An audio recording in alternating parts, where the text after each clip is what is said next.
तादि महान करि मंगल करि हो महा ग्रंथ करन को कान जाते मिले समाज सम।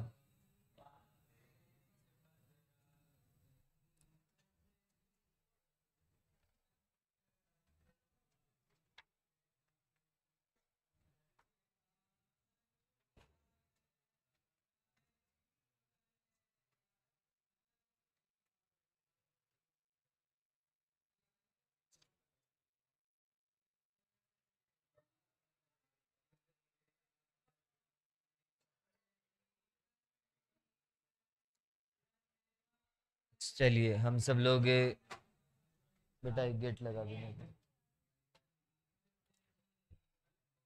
हम सब लोग प्रथमानुयोग की कथन पद्धति इस विषय पर चर्चा कर रहे हैं और हम सब लोगों ने अभी तक बहुत सारी चीज़ें देखी। रहने दो भैया, ग्रंथ जरूरत नहीं पड़ेगी।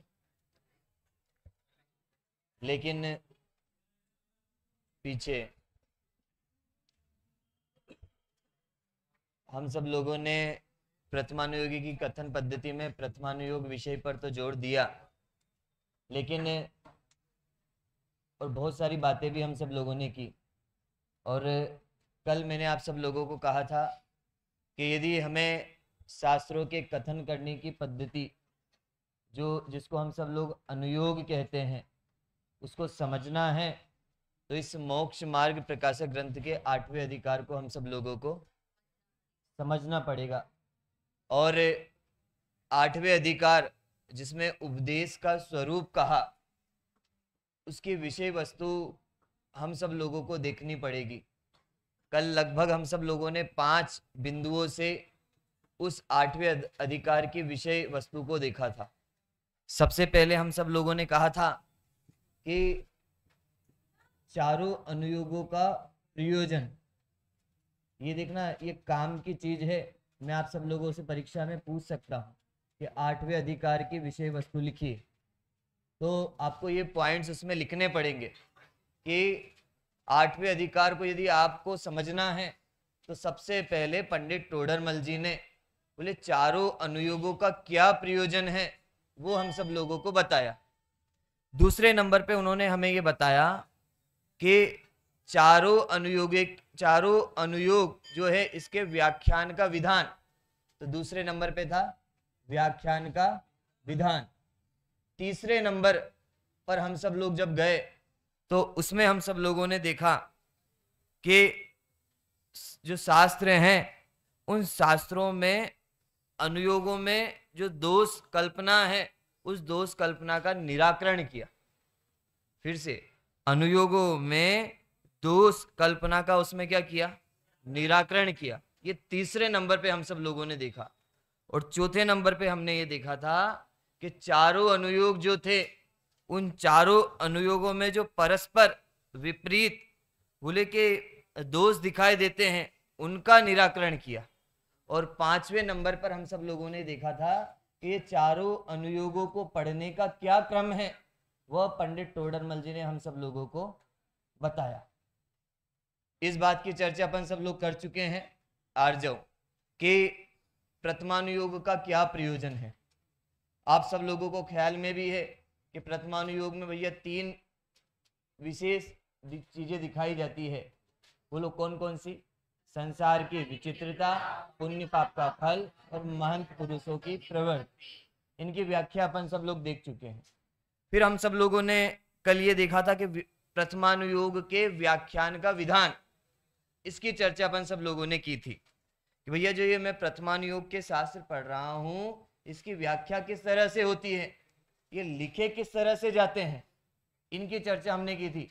ये बात कल सबसे पहले कही थी, प्रथमानुयोग के शास्त्र पढ़ने में बड़े सरल होते हैं लेकिन लिखने में बड़े कठिन होते हैं, क्योंकि प्रथमानुयोग के जो शास्त्र हैं वो मनोवैज्ञानिक होते हैं। कथा चाहे वो की वही रहे, लेकिन बोलो लिखने वाला, बोलने वाला, बताने वाला बोले अपनी बुद्धि से, बोले अपने विचार से वो प्रस्तुत करता हुआ हम सब लोगों को दिखाई देता है।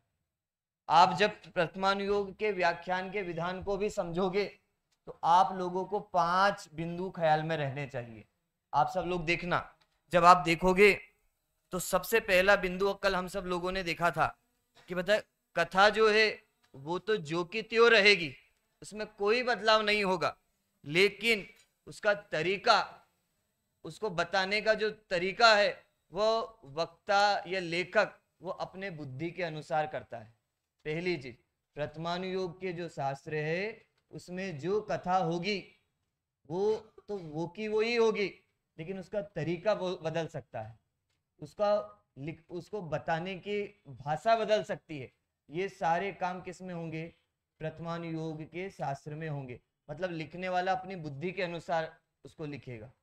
दूसरा बिंदु यदि हम सब लोग देखें, अच्छा इसमें कल अपन ने एक बात की थी, जैसे हम सब लोग देखते हैं कि भगवान के पंच कल्याणक में बोलो सोधर्मेंद्र आता है। सोधर्मेंद्र जो जो कार्य करता है भगवान की भक्ति की, भगवान को इतने नेत्रों से जब जन्म हुआ तब देखा, पांडुक शिला पे जो अभिषेक हुआ वो सबका वर्णन है। अच्छा जैसा है, जैसी भक्ति की जरूरी नहीं है कि हमारे शास्त्रों में वो की वही भक्ति हो। बोले कि वो अपनी बुद्धि के अनुसार कुछ और भी हो सकती है, लेकिन ये बात होगी कि भैया भक्ति सोधर्मेंद्र ने आके की थी भगवान की, तो यहाँ पे भी भक्ति होगी।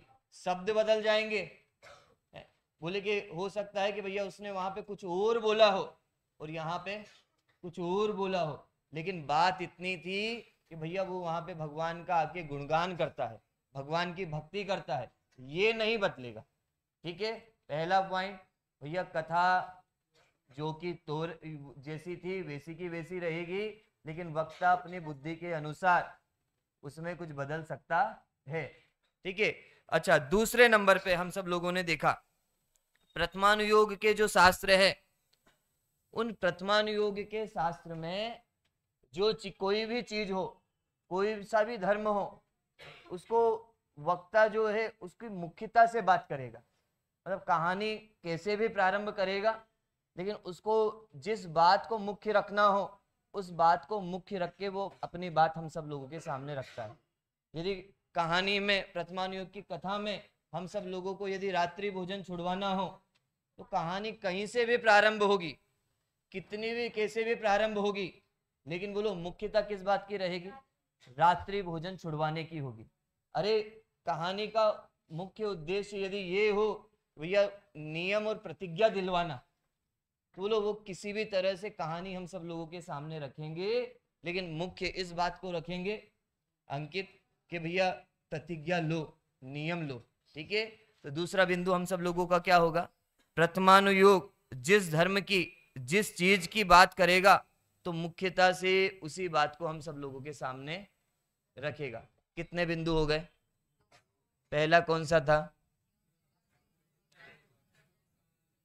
कथा जो है वो जैसी थी वैसी की वैसी रहेगी, लेकिन लिखने वाला बोले अपने बुद्धि से अपने तरीके से अलग अलग तरह से प्रस्तुत कर सकता है। दूसरी बात, उस कहानी में इसको जिस बात की मुख्यता रखनी होगी उस बात की मुख्यता रखते हुए वो कहानी हम सब लोगों को किसी भी तरह से प्रस्तुत कर सकता है। तीसरी बात, प्रथमानुयोग के शास्त्रों में एक अंग को मुख्य दिखाकर भी सम्यक दर्शन की बात की जा सकती है। जैसे किसी एक की मुख्यता रखेंगे और पूरे अंग की बात कर लेंगे। बोलो सम्यक दर्शन में जैसे निसंकित अंग, निकांक्षित अंग, बोलो एक की कहानी सुनाएंगे जो उसमें प्रसिद्ध है, लेकिन बोलो जिसको जो एक अंग का धारी है वो 8 अंग का धारी होगा कि नहीं होगा? होगा। तो ये प्रथमानुयोग की स्टाइल है कि चाहे वो एक अंग को या एक विषय को मुख्य रख दे, लेकिन बोलो उसमें सारी चीजें समाहित हो जाती है। जैसे प्रमाण होता है ना, प्रमाण में सब शामिल होते हैं, नहीं में एक अंश शामिल होता है। ऐसे ही प्रथमानुयोग चाहे एक को हाईलाइट करे, लेकिन बोलो उसमें सारी चीजें आएगी कि नहीं आएगी? सारी चीजें आएगी। चौथा पॉइंट्स, धर्म दृष्टि से प्रथमानुयोग के शास्त्र में कोई चीज बोले कि हो सकता है कि अनुचित हो, हो सकता है कि वह हम सब लोगों को ठीक न लगे, लेकिन उसका वर्णन भी वर्तमान योग के शास्त्रों में हम सब लोगों को देखने को मिल जाएगा।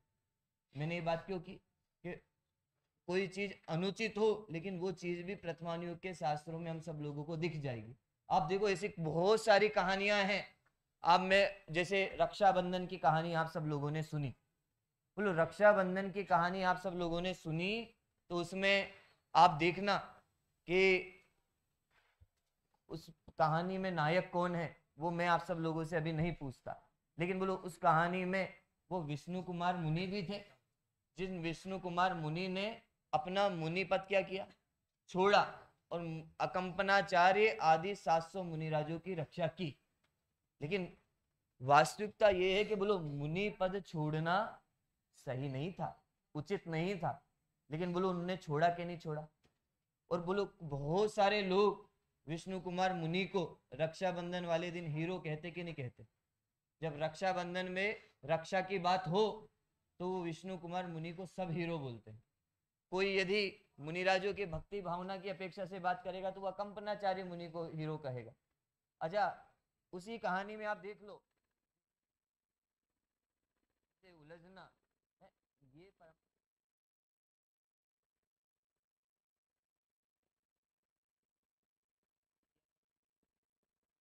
ये इतनी बड़ी घटना हुई थी कि नहीं हुई थी, हुई। उसी कहानी में आप सब लोग देखना कि जब अकंपनाचार्य आदि 700 मुनिराजों पर उपसर्ग हुआ था तो वो लोग कुछ लोगों ने उपसर्ग दूर करने की भी कोशिश की थी कि नहीं की थी। किसी ने जहां अग्नि लग रही थी वहां पानी भी डाला था, घास भी रखी गई थी, बोले ऐसे खूब सारे काम हुए थे।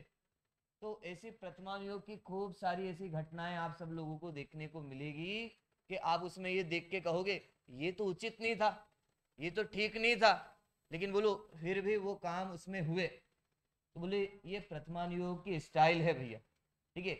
वो जिस बोले जो काम नहीं होने चाहिए थे वो काम उसमें दिखाए, लेकिन भैया उसको अच्छा नहीं कहा। आप सब लोग देख लेना उन चीजों को उसमें अच्छा नहीं कहा। एक और चीज आप सब लोग देखोगे आगे बढ़ोगे, कुछ वर्तमान योग की कहानियों में इच्छाओं की, वांछाओं की, कुछ मांगने की ऐसी बातें देखने को मिलेगी।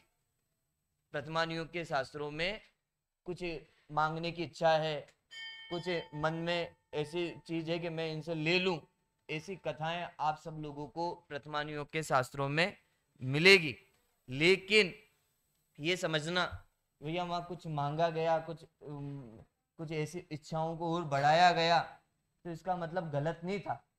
देखो ये भी था कि आप अभी हम सब लोग ये व्याख्यान का विधान पढ़ेंगे ना, जिसकी व्याख्या आएगी कि मैं बात क्यों कह रहा हूं, अभी हम लोग इसको समझेंगे कि ये तो था कि भैया यदि उसने अपने भगवान से मांगा तो वो कुदेव कुगुरु कुशास्त्र के पास नहीं गया, वो अन्य धर्म में नहीं गया। तो ऐसी इच्छाओं की, ऐसी वांछाओं की कुछ कथाएं अपने यहाँ पे मिल जाती है, लेकिन इसका मतलब ये नहीं कि भैया ये तो गलत है। ये समझना कि उस कथा में किनको धर्म मार्ग पे लगाया, किनको सही मार्ग पे लगाया। आपको ऐसी चीजें मिल जाएगी जैसे नमोकार मंत्र की महिमा बताना है, बोले नमोकार मंत्र को पढ़ने से ये फल मिलेगा, ये पाठ करने से ऐसे ऐसे ऐसा फल मिलेगा, गंधोदक को लगाने से ऐसी ऐसी चीजें होगी। ऐसी कथाएं आप सब लोग सुनोगे और कुछ लोग आप ये भी फिर मन में आएगा ये तो भाई साहब ये कहानी तो गलत है, लेकिन उस कहानी में हमें ये देखना पड़ेगा कि भैया ये कहानी किसको उद्देश्य में लिखी रख के लिखी गई है। जैसे कल धर्म परीक्षा की बात की थी अपन ने, बोलो इसमें भी धर्म परीक्षा का जिक्र आया था, आचार्य अमित गति द्वारा रचित है। बोलो दो मित्र थे, एक मित्र को अपने दूसरे मित्र को क्या करना था, धर्म मार्ग में लगाना था, क्योंकि वो कुदेव कुगुरु कुधर्म के मार्ग में लगा था। इसीलिए पहले मित्र ने उसको उसमें 10 कहानियां सुनाई और 10 कहानियों में ये बताया भैया ये देवी देवताएं अच्छे नहीं है, इनके साथ ये किस्सा हुआ था, इनके साथ ये हुआ था, और बोले इनको छोड़ो। तो बोलो अच्छा उस धर्म परीक्षा ग्रंथ में किसी की निंदा का कारण था क्या, किसी की बुराई करनी थी क्या? बोलो उनके जीवन के बारे में बताया, अन्य धर्मों में जो कुदेव कुगुरु है उनके बारे में बताया, बोलो उनकी निंदा करना उद्देश्य नहीं था, लेकिन उनका स्वरूप बता के ये बताना था कि भैया हमारे धर्म गुरुओं के पास आओ, ये बताना था। ठीक है, तो प्रथमानुयोग के व्याख्यान के विधान में आप सब लोगों को ये समझना पड़ेगा भैया उद्देश्य क्या है, प्रयोजन क्या है। बोलो कई बार ऐसा होता है कि नहीं होता कि भैया बोला कुछ गया हो और बोले कि और सामने वाले ने कुछ और बोला, बोले सामने वाले ने जो बोला उसके शब्द बदल गए लेकिन उसका उद्देश्य नहीं बदला। ऐसा होता है कि नहीं होता? बोलो कभी कभी ऐसा हम लोग देखते कि नहीं, बोले कि घर पे पापा आए और पापा ने मम्मी से बोले, पापा ने बच्चे से कहा मम्मी को बोल दो थाली लगा दे। पापा ने तो ये कहा था कि मम्मी को बोल दो थाली लगा दे, लेकिन बोलो बच्चा मम्मी के पास जाए और मम्मी से कहे मम्मी पापा आ गए, बोलो उसने ये तो बोला ही नहीं कि क्या लगा लो, थाली लगा दो। लेकिन बोलो मम्मी समझ गई कि नहीं समझ गई? मम्मी को बात पता चल गई कि नहीं चल गई कि इसके पापा आ गए तो क्या लगानी है, थाली लगानी है। बस प्रथमानुयोग के शास्त्र भी आपको ऐसा दिख जाएगा भैया ये कहानी कहीं कुछ जगह ऐसी मिल रही है, कहीं किसी जगह कुछ ऐसी मिल रही है, लेकिन आप उसमें देखना भैया किसको हाईलाइट किया। जैसे मैंने कहा ना, और पार्ट्स ऑफ अभ्युदय ग्रंथ नामक ग्रंथ आप सब लोग पढ़ोगे तो उस ग्रंथ को जब आप पढ़ोगे तो भगवान पे पत्थर बरसाए, बोले कि बारिश की, उनके ऊपर उनको ऐसे ऐसे डराया धमकाया, इस बात की चर्चा तो कितने बोले 4 से 5 लाइन में की, लेकिन उपसर्ग करने वाले के मन में क्या चल रहा था और उस समय भगवान की वो उनकी दशा क्या थी, बोलो उसकी व्याख्या पूरे शास्त्र में की। बोलो ये तो वक्ता का है। प्रथमानुयोग के कई कहानियों में आप सब लोगों को ऐसा भी दिखेगा व्याख्यान के विधान में कि किसी कहानी में तो ये भी इतना तक दिख जाता है हमारे यहाँ कि भैया वो उस कहानी में नरक गए, और किसी कहानी में ये भी मिल जाएगा उस उन्हीं की कहानी में कि बोले वो कहाँ चले गए, मोक्ष चले गए। आपको पता है ऐसी कहानी किसकी मिलती है? ऐसी कहानी बोले कि जो आपको दिखेगा कि ये कहानी आप सब लोगों को, बोलो किसी को ख्याल आ रहा? कौन? दीपायन मुनि भी है। एक बाली, जो बाली था, आप पद्म पुराण पढ़ोगे तो पद्म पुराण में ये बताया कि वो बाली मुनिराज बोले मोक्ष गए, लेकिन उन्हीं बाली मुनिराज के बारे में बोले कि उत्तर पुराण में ये आया कि वही बाली मुनिराज नहीं, वही बाली राज्य अवस्था में बोले रामचंद्र जी के हाथों उनका मरण हुआ और वो नरक गए। बोलो एक ही व्यक्ति में दो चीजें, एक ने तो कह दिया कहाँ गए, मोक्ष गए, और एक ने कह दिया कहाँ गए, नरक में गए। आप कहोगे भाई साहब ये तो गड़बड़ हो गया है? एक ही व्यक्ति, उसको आपने नरक भी पहुंचा दिया और उसको आपने मोक्ष भी पहुंचा दिया। अब पता है आप ये भी नहीं कह सकते कि भाई साहब वो वाले बाली अलग थे और ये वाले बाली अलग थे, क्योंकि उसमें भी कहा कि भैया वो सुग्रीव के भाई, और इसमें भी ये कहा कि वही। बोले दोनों में एक ही, लेकिन भैया उसमें एक चीज समझना, उसमें उद्देश्य कहाँ बदला। वहां कहा बाली मुनिराज मोक्ष गए और वहां कहा राजा बाली कहाँ गए, नरक गए। बोले ये कहते कि बाली मुनिराज नरक गए तब गड़बड़ होती, बोले तब उद्देश्य बदल जाता। तो बोले ये तो देखो उनको अपनी कहानी बतानी थी, तो उससे ये फर्क नहीं पड़ता। फिर मुझे कल कोई कहे कि भाई साहब आपने कल ये तो कहा था कि कहानी में नाम नहीं बदलता, वो प्रसंग नहीं बदलता, स्थान नहीं बदलता, इसमें तो बदल गया। वो बात आप ये भी समझना, वो बात तीर्थंकरों के लिए थी, तीर्थंकर के लिए वो प्रकरण था कि जिस जगह जन्म हुआ वो का वही जन्म स्थान मिलेगा, जिस जगह से मोक्ष गए वो का वही मोक्ष स्थान मिलेगा, उनके साथ जो घटना हुई वो की वही मिलेगी। लेकिन कुछ जगह ऐसी भी है तीर्थंकरों के अलावा कुछ कहानियों में कि आपको कोई कहानी किसी जगह ऐसा मिल जाएगा, किसी जगह ऐसा मिल जाएगा, लेकिन देखो उनको ये बताना था कि भैया उनने राज्यादि अवस्था में ऐसे ऐसे काम किए, इसके कारण उनको नरक जाना पड़ा, और वो नग्न दिगंबर दीक्षा धारण की और बोले कि वो कहाँ क्या बन गए, मुनिराज बन गए। तो ये भी आप सब लोगों को प्रथमानुयोग के शास्त्रों में देखने को मिलेगा।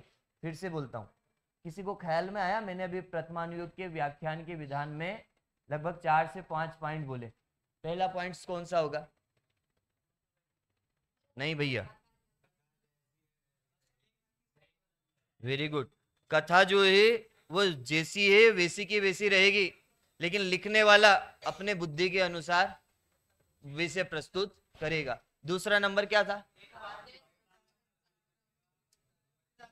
हाँ, प्रथमानुयोग में जिस धर्म को, जिस चीज को मुख्य करना हो उसके हिसाब से कथा की जाएगी। तीसरे नंबर पे क्या कहा था? नहीं, धर्म का एक अंग दिखाकर बोलो सारे अंगों की, सारे अंगों को रखा जा सकता है। अच्छा, चौथे नंबर पे हम सब लोगों ने कहा था प्रथमानुयोग के शास्त्रों में अनुचित कार्यों का भी जिक्र हो सकता है, होता है, लेकिन भैया उससे उद्देश्य नहीं बदला, कार्य नहीं बदला। ठीक है, कुछ लोग देखो कमी निकालने वाले निकाल देते हैं, ये देखो आपकी इस कहानी में तो ये गलती है, ये दोष है, लेकिन भैया समझना कि उस कहानी में ये नहीं बताना था कि भैया यही चीज थी, वो कहानी सुनानी थी, रोचकता से सुनानी थी, तो वो चीज हुई। पांचवी बिंदु हम सब लोगों ने देखा था, कुछ कहानियों में इच्छाएं बताई जाएगी, कांक्षा बताई जाएगी, अनेक चीजें दिखाई जाएगी, लेकिन उसमें कोई भगवान का कर्तव्य तो नहीं बताना था। इतना बताना था भैया उसको कुदेव कुगुरु कुशास्त्र के मार्ग में से हटाना था। बोलो इतनी चीजें समझ में आई कि नहीं आई? मुझे लगता है इतनी चीजें आई। हाँ पूछो। आपने दो कथाओं का बताया कि एक जगह वो राजा बाली और एक जगह, तो ये दो शास्त्र में परस्पर विरोध हो गया। देखो, हाँ ये देखो, इसने प्रश्न पूछा कि भाई साहब आपने दो, एक ही व्यक्ति के बारे में दो चीजें बताई, एक मोक्ष गए और एक नरक गए, और रत्नगण सावकाचार में तो आया आपस में शास्त्रों में विरोध नहीं होता। देखो शास्त्रों में विरोध हुआ ही नहीं भैया। हमने कहा ना, यदि हम सब लोग प्रथमानुयोग के लिखने के तरीके को और स्टाइल को समझ जाएं, उसमें ये नहीं कहा, बोलो कि अन्य पुराण में ये नहीं कहा कि मुनि दीक्षा लेके वो नरक गए। अन्य पुराण में तो मुनि दीक्षा की चर्चा ही नहीं आई। उन्होंने ये कहा कि भैया राज्य अवस्था में उन्होंने ऐसे ऐसे भोग भोगे, और उस भोग को भोगने के कारण वो कहाँ गए? नरक में गए। इधर के जो पुराण में उसमें ये आया भैया उनने जिन दीक्षा ली, और जिन दीक्षा धारण करके वो कहाँ गए? मोक्ष गए। देखो दोनों ने तरीका अलग है। ऐसे ही जिस चीज को हाईलाइट करना हो ना, उस चीज को हाईलाइट किया जा सकता है। अब बोलो रावण के बारे में ऐसा आता है भैया, रावण पर स्त्री जो है उसका हरण किया था, उसके कारण उनको कहाँ जाना पड़ा? नरक में जाना पड़ा। अब मैं पूछता हूँ, बोलो रावण पर स्त्री हरण के कारण नरक में गया ही नहीं, लेकिन बोलो सब लोगों को कहानी में यही बताया जाता है, सब लोगों को यही सुनाया जाता है, देखो रावण ने सीता जी को उठाया, उसके कारण वो कहाँ गए? नरक में गए। लेकिन आप विचार करना, थोड़ा सोचना, भैया रावण को तो नरक जाना ही था, क्योंकि प्रतिनारायण थे, राज्य अवस्था को भोग रहे थे। तो बोलो बहु आरंभ बहु परिग्रह, राज्य अवस्था और प्रतिनारायण, ये सारी चीजें थी, तो नरक जा रहे थे कि नहीं जा रहे? और मान कसाई की तो मुख्यता थी उनके। लेकिन बोलो पर स्त्री की जब भी बात आएगी तो लोग सबको किसको क्या कहेंगे? बोले देख लेना भैया रावण का जीवन, उनने सीता जी को उठाया और उसके कारण से कहाँ गए? नरक गए। तो बोले इसका मतलब ये नहीं किसी कथा में पर स्त्री के बारे में कह दिया, अच्छा कई जगह रावण की चर्चा आएंगी कहानियों की किताबों में, तो कह दिया वो मान आदि के कारण नरक गए। कई कहानियों में कह दिया पर स्त्री को हरण करने के कारण से नरक गए। तो इसका मतलब ये नहीं कि दो शास्त्रों में आपस में विरोध हो गया। देखो उधर पर स्त्री को छुड़ाना था, इसकी अपेक्षा से वो कहानी की, इधर रावण को हटाना, बोले कि रावण को बोले कि मान आदि का जो कषाय बुरी है वो बात हटानी थी, इसलिए वो बात की।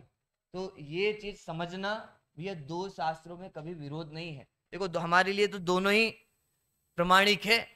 इतना तो पता है ना, आदि पुराण किसने लिखा? जिन सेनाचार्य ने। ठीक है, ये भी भैया जब ये पढ़ रहे हैं तो कुछ जो हमारे मुख्य पुराण है उनके लेखक के नाम याद होने चाहिए। आदि पुराण किसने लिखा? आचार्य जिनसेन ने। अच्छा पद्म पुराण? आचार्य। बस एक दो के नाम आवाज आ रही भैया, सबको याद नहीं है? अरे कोई बात नहीं, ठीक है, तीन पुराण के तो मैं आज बता ही देता हूं। आदि पुराण के कौन है? आचार्य जिनसेन, ठीक है, जिनसेनाचार्य।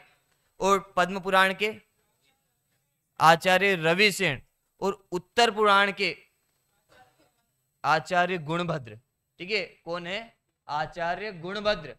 अब बोलो, आचार्य गुणभद्र और आचार्य रविसेन आपस में विरोध हुआ होगा क्या?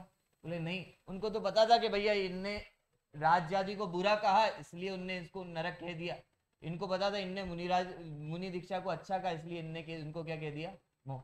देखो अभी मुझे पता है आप लोगों के मन में प्रश्न खड़े हो रहे होंगे, भाई साहब ये तो गलत है ना, आपने तो बोले गति बदल दी उनकी, एक को नरक और एक को मोह। ऐसे एक कहानी में नहीं, ऐसे बहुत सारी कहानियों में आप सब लोगों को देखने को मिलेगा। ठीक है,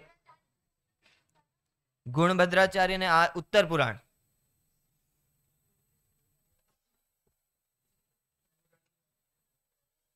अच्छा एक चीज और देखना, जब बात चली है ना, देखो इतना है कि एक पुण्य के फल को, बोले कि अनेक पुण्यों को जो फल है ना, एक कोई काम अच्छा किया तो हम सब लोग ये कह देते प्रथमानुयोग के शास्त्र में कि भैया देखो ये इस कार्य को करने के कारण इनके साथ ये अच्छा हुआ। फिर से बात को समझना भैया, ठीक है, ये कार्य की, ये देखो भगवान के मंदिर में इन्होंने भगवान के दर्शन किए, इसके कारण से उनको ये इतनी अच्छी चीज मिल गई, इतनी अच्छी वस्तु मिल गई, इनके साथ जीवन में इतना अच्छा हो गया।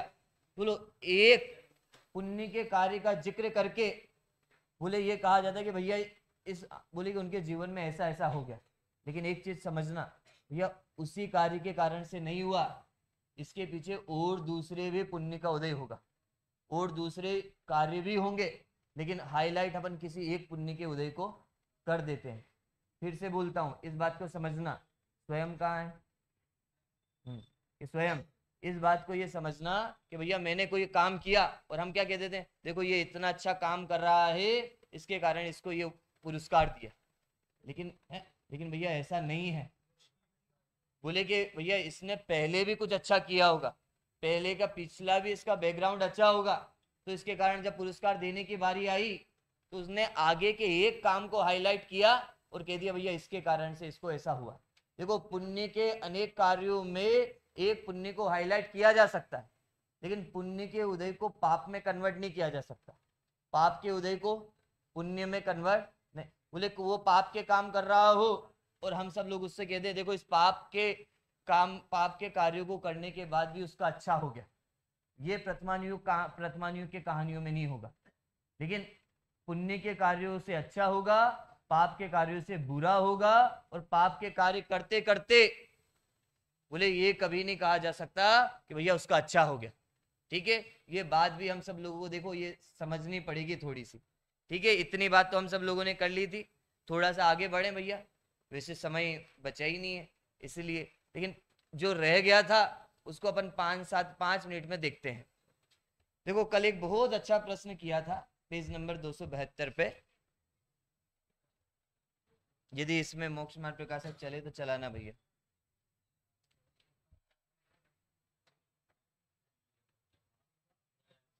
यहां कोई कहे अयथार्थ कहना तो जैन शास्त्रों में संभव नहीं है। अभी आपने इतनी सारी बातें कह दी और आप तो कह रहे हो भाई साहब अपनी बुद्धि के अनुसार प्रथमानुयोग के शास्त्र लिख देते हैं, उनको जो जिसको हाईलाइट करना हो उसको हाईलाइट कर देते हैं। तो टोडरमल जी से किसी ने पूछा अयथार्थ कहना तो जैन शास्त्र में संभव नहीं है, जैसा हुआ ही नहीं है वैसा आपने कह दिया, तो बोले ये तो गलत हो गया ना। प्रश्न समझ में आया? बोलो फिर से, अयथार्थ कहना तो जैन शास्त्रों में संभव नहीं है। व्याख्यान के विधान निकालना, इसमें मिल जाएगा।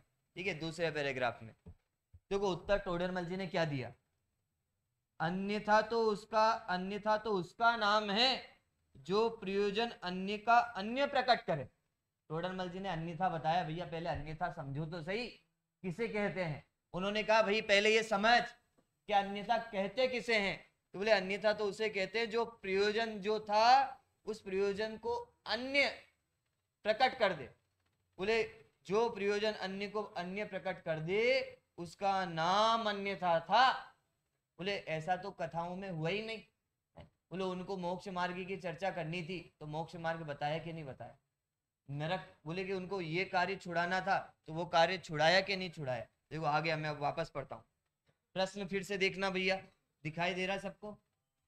अयथार्थ कहना तो जैन शास्त्रों में संभव नहीं है। उत्तर दिया, अन्यथा तो उसका नाम है जो प्रयोजन अन्य का अन्य प्रकट करे। बोले अन्यथा तो उसे ही कहेंगे भैया जो काम दिया था वो काम तो नहीं करे, कुछ और काम कर दे, तो अपन कहेंगे भैया तूने तो काम किया ही नहीं, तूने तो काम किया ही नहीं, यही कहने में आएगा। चाहे वो बोलिए दूसरा काम करके आ गया हो, लेकिन बोलो मैं ये कहूंगा कि भैया मेरा काम हुआ, मेरा तो वही नहीं। जैसे किसी से कहा कि तू ऐसा कहना, उससे वे ही अक्षर तो नहीं कहे, परंतु उसी प्रयोजन सहित कहे तो उसे मिथ्यात्वादी नहीं कहते। ऐसा जानना, ये बात पता है क्यों आई? ये बात इसलिए आई कि भैया जैसे वो सोधर्मेंद्र भगवान के समोसरण में गया और भगवान की भक्ति की, तो लो उसने जो भगवान की भक्ति की, जैसे भक्ति की वैसे के वैसे शब्द तो हम सब लोगों ने बोलो लिखे ही नहीं, बोले ही नहीं, लेकिन बोलो पंच कल्याणों को में भक्ति सोधर्मेंद्र बनाया जाता है, वो भक्ति करता है कि नहीं करता? करता है। अपन ने कल कहा था ना, बोलो वो गौतम गणधर के पास गए, वो गौतम के पास गए थे, तो वो त्रिकालीय द्रव्य षटकम बोला था, बोलो जरूरी नहीं है कि उस समय भी वैसा का वैसा बोला गया, बोलो लेकिन बोलो प्रयोजन तो वही था ना कि भैया उनको वहां भगवान के समोसरण तक लेके आना। बोलो हो सकता है कि भैया वहां पे भक्ति कुछ और गाई हो और यहाँ पे कुछ और गा रहे हो, लेकिन प्रयोजन यही था भैया वहां भी भक्ति गाई और यहाँ भी भक्ति गाई, प्रयोजन हमारा नहीं बदला। तो यहाँ भी कहा उस भैया वो मिथ्यात्वादी नहीं कहते, ऐसा जानना यदि जैसे का तैसा लिखने का संप्रदाय हो तो किसी ने बहुत प्रकार के वैराग्य चिंतन किया था, उसका सर्व वर्णन लिखने में ग्रंथ बढ़ जाएगा, तथा कुछ न लिखने से उसका भाव भाषित नहीं होगा। मैं पूछता हूँ, बोलो ऐसा कितनी बार होगा कि बोलो उनको उन मुनिराजों को वैराग्य आया? वो पार्श्वनाथ पुराण है ना, पार्श्वनाथ पुराण में भूधर दास जी ने बोले जब जब वैराग्य की चर्चा आई तो उन्होंने वो 3 12 भावना लिखी, बोले एक नहीं 3। एक बार बड़ी वाली 12 भावना लिखी, दूसरी बार में तो उन्होंने वो राजा राणा छत्रपति हातिन के अस्वाद यही लिख दी, तीसरी बार में और लिख दी। बोलो एक बार किसका चिंतन आ रहा है? वैराग्य का चिंतन आ रहा है, लेकिन बोलो चिंतन आ रहा है और उन्होंने 3 प्रकार से वैराग्य बताया, और तीनों बार शब्द कैसे हो गए? अलग अलग हो गए। और बोलो इसका मतलब, और आप ये देखना भगवान के मुनिराज को जब वैराग्य आएगा, तीर्थंकर को वैराग्य आएगा, तो वो वैराग्य तो बोलो जब जैसा चलेगा, यदि वैसा का वैसा लिखने लगे तो बोलो कितने बड़े बड़े शास्त्र होंगे, वो पूरी चर्चाएं लिखने लगे, पूरी बात लिखने लगे, तो पता नहीं बोले अंत कब होगा। क्योंकि देखो ऐसा थोड़ी के तो बोले 10 बोले 5-10 मिनट के लिए वैराग्य आया हो, बोले वैराग्य तो बोलो कितने लंबे समय तक चल सकता है, और बोले पूरे लंबे समय तक जब वैराग्य चल रहा है तो उनके चिंतन में, उनके मन में जो चल रहा है, यदि उनको लिखने लगे तो बोले फिर तो बोले कब तक लिखेंगे। तो इसका मतलब बोले वो जो वैराग्य आया, उस वैराग्य के संबंध में क्या क्या चिंतन मन में आते हैं, क्या क्या ख्याल आता है, बोले उसकी चर्चा अर्थ उसमें लिख देंगे, इसके अलावा तो वो नहीं लिखेंगे। तो यहाँ भी यही कहा बहुत प्रकार से वैराग्य चिंतन किया था, उसका सर्व वर्णन लिखने का ग्रंथ बढ़ जाएगा। टोडरमल जी लिख रहे हैं कि भैया यदि जैसी चीज वहां हुई थी वैसी की वैसी चीजें लिखोगे, बोले भगवान आदिनाथ का जीवन तो इतना लंबा चौड़ा है, यदि हर दिन की चीजें लिखी जाती तो बोलो फिर ग्रंथ कितना बड़ा होता। अरे भगवान महावीर को ही हम सब लोग देख लेना, 72 वर्ष का उनका जीवन रहा। अब मैं पूछता हूँ, बोलो एक एक दिन के बारे में यदि आए लिखने बैठेंगे तो क्या होगा? लेकिन सीधी सी बात है भैया, दीक्षा के समय ऐसा हुआ, केवल ज्ञान के दिन ऐसा हुआ, और बोले कि राज्य अवस्था में उनने ऐसा किया, बोले जिन चीज को हाईलाइट करना था उनको लिख दिया, बाकी सारी चीजों का तो वर्णन। अच्छा भगवान के समोसरण में केवल ज्ञान में आया होगा कि नहीं आया होगा?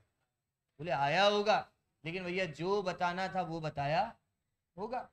देखो तथा कुछ न लिखने से उसका भाव भाषित नहीं होगा, इसलिए वैराग्य के ठिकाने थोड़ा बहुत अपने विचार के अनुसार वैराग्य पोषक ही कथन करेंगे। यहाँ तक किसी को दिक्कत तो नहीं है? ठीक है, सराग पोषक कथन नहीं करेंगे। ठीक है, यहाँ इतना जरूर होगा कि वैराग्य की चर्चा चलेगी तो वैराग्य की ही बात करेंगे, सराग की बात नहीं करें। जब तप कल्याण की चर्चा होगी तो वैराग्य की चर्चा होगी। जब जन्म कल्याण की चर्चा होगी तो बोले उस समय बोले कि जिस समय जन्म के समय जो जो हर्ष होता है, आनंद होता है, बोलो किस तरह से बोले देवगण आके भगवान की भक्ति करते हैं, वो सारी चर्चा होगी कि नहीं होगी? होगी। वहां प्रयोजन अन्यथा नहीं हुआ, इसलिए अयथार्थ नहीं कहते। इसी प्रकार अन्यथा जानना, अन्यत्र जानना। अब देखो आगे और का, तथा प्रथमानुयोग में जिसकी मुख्यता हो उसी का पोषण करते हैं। ये दूसरे नंबर का पॉइंट्स आ गया भैया अपने पास। ठीक है, तथा प्रथमानुयोग में जिसकी मुख्यता हो उसी का क्या करेंगे? पोषण करते हैं। जैसे किसी ने उपवास किया, उसका तो फल अल्प था, परंतु उसे अन्य धर्म परिणति की विशेषता हुई, इसलिए विशेष उच्च पद की प्राप्ति हुई। ये बात अभी मैंने कहा ना, बोलो उसने उपवास किया, उसका फल इतना बड़ा नहीं था कि भैया वो स्वर्ग चला जाए, लेकिन बोलो कहानी में ये कह दिया जाता है कि नहीं कह दिया जाता है, भैया उसने उपवास किया और उसके कारण उनको कहाँ जाना पड़ा? स्वर्ग में जाना पड़ा। अरे उनने भगवान की प्रतिमा छुपाई, भगवान की प्रतिमा के दर्शन नहीं होने दिए, इसके कारण उनको ये फल भोगने पड़े। ऐसी कहानियां सुनी है आप सब लोगों ने? बोले अंजना की कसम ने सुनी है, कहानी सुनाने की जरूरत नहीं है। बोले उसके फल में भैया उसको ये हुआ। अरे उसने उस पौधे की जड़ को निकाला और उसके पाप का फल उसको उनको इतना हुआ। मुनि आदिनाथ को इतने दिन तक आहार इसलिए नहीं मिला क्योंकि भैया उन्होंने इस तरह का उपदेश दिया राज्य अवस्था में। तो बोलो ऐसी ऐसी चीजें दिखाई जाती, लेकिन भैया उसमें उस चीज का ही दोष नहीं था, वही चीज नहीं थी। यहाँ जो ये बात कही ना कि भैया जैसे एक कुछ उपवास करे तो उपवास की मुख्यता से उसका फल दिखा के कोई बड़ा फल दिखा दे दिया जाता, जबकि उसका फल तो अल्प था। ऐसे ही वहां उसको उपवास ही का फल निरूपित करते थे। इस प्रकार अन्य जानना।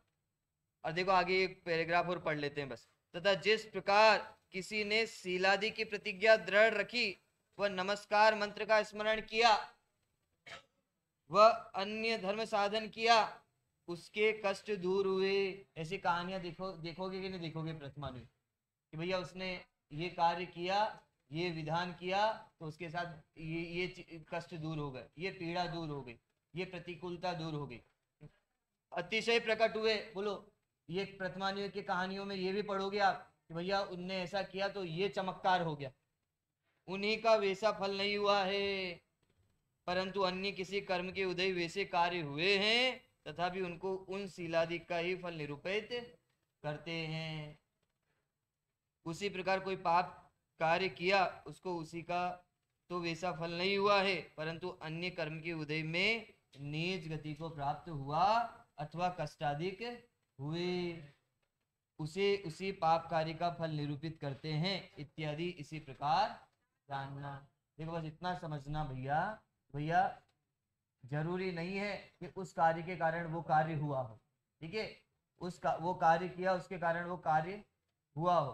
बोले और भी दूसरे कारण हो सकते हैं, लेकिन जिसकी मुख्यता रखनी थी उसके हिसाब से कथन करेंगे।